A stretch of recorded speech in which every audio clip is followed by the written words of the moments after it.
Thanks, James. Well, joining us from the US with the latest on the war in Israel and the surging anti-Semitism James has just been speaking about here in the West is Noah Tishby, activist and author, whose new book, Uncomfortable Conversations with a Jew, is out now. That's a must-read, Noah. I'll be rushing out and getting a copy of that, and I urge other people to do so. Let's have a listen to Benjamin Netanyahu talking about what's been happening on college campuses and so on. Have a listen. That's not new. We've seen in history that anti-Semitic attacks were always preceded by vilification and slander, lies that were cast against the Jewish people that are unbelievable, yet people believed them. And what is important now is for all of us who are interested and cherish our values and our civilization, to stand up together and to say enough is enough. We have to stop anti-Semitism. So Noah, we are, as I'm sure you are, horrified of what's going on US campuses. Similar things are happening here. You know, the beautiful Sydney University, we had little kids chanting for intifadas. It's really horrific. Give us your thoughts on how this has happened and how, more importantly, what do we do about it? First of all, thank you so much for having me again. It's always a pleasure to visit with you.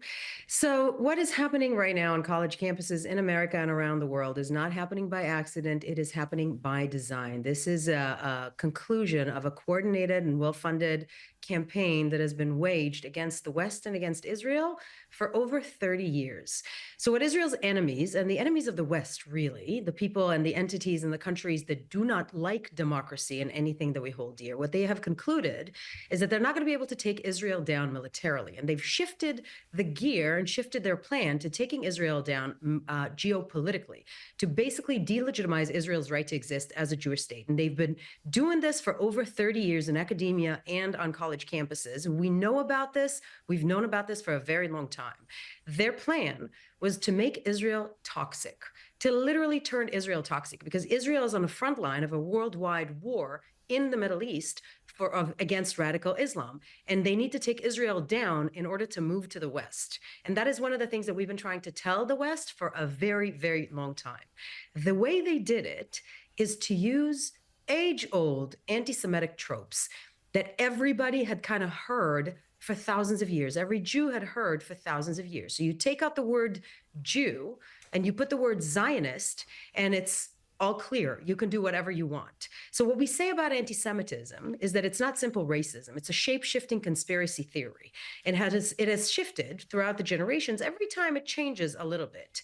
And in the past few generations, it had shifted to anti-Zionism. And this is nothing short of a plan to move forward jihadi ideology in the West. And we all need to be extremely careful, because the Jews are first, and then Israel, and then the rest of the world. So we're standing here saying we need to fight this evil with all our might, because this is literally a war against every value that we love in the West. Now, what does it say to the Jewish community and to the wider American population when you've got Joe Biden cozying up to AOC this week? Now, it was for Earth Day, but there's a lot of other people he could have had there for Earth Day. He chose to have her, was cozying up to her, was saying, you know, he needs to listen to her more. And we all know where she stands on this issue. She's been one of the very few Democrat politicians who's been openly supportive of these protesters, even as they've got more violent and more anti-Semitic. Well, I'm never going to be supportive of the squad in any way, shape, or form. I believe they're a fifth column of jihadi ideology in America. I think what they say is extraordinarily dangerous. Every single one of them needs to be defeated at the polls, and I certainly hope that we can do this. So I'm not a fan of that at all, but honestly, we've got bigger fish to fry right now. The way this coordinated effort is happening on campuses, it's a real problem, because it's also divided by age. The older generation is this in America, and normal Americans and normal Australians are looking at it going, what on earth are they doing? They see that it's violent. They understand jihadi terrorism. They understand the jihadi culture. They were around when 9/11 happened, so we know who Osama bin Laden is. But the younger generation that are getting their information, their news, and all their knowledge from TikTok, they have no idea. So literally right now, Zionism had turned into a curse word.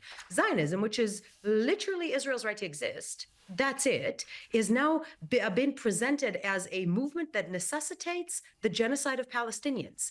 And that is not just not true, it's literally a blood libel because people are convinced now that it is true in the same manner that they were convinced in the 1500s that Jews are using the blood of Christian children to make their matzahs. It's exactly the same thing. So we have anti-Semitic tropes that are rehashed today and are causing all this violence on college campuses. And the young generation don't understand that their minds have been hijacked with the nefarious forces that are going to, as you said, to that person who threatened to murder Zionists, he would be the first one to go if the jihadi get their will and get made. He will be the first one to be thrown off the rooftop.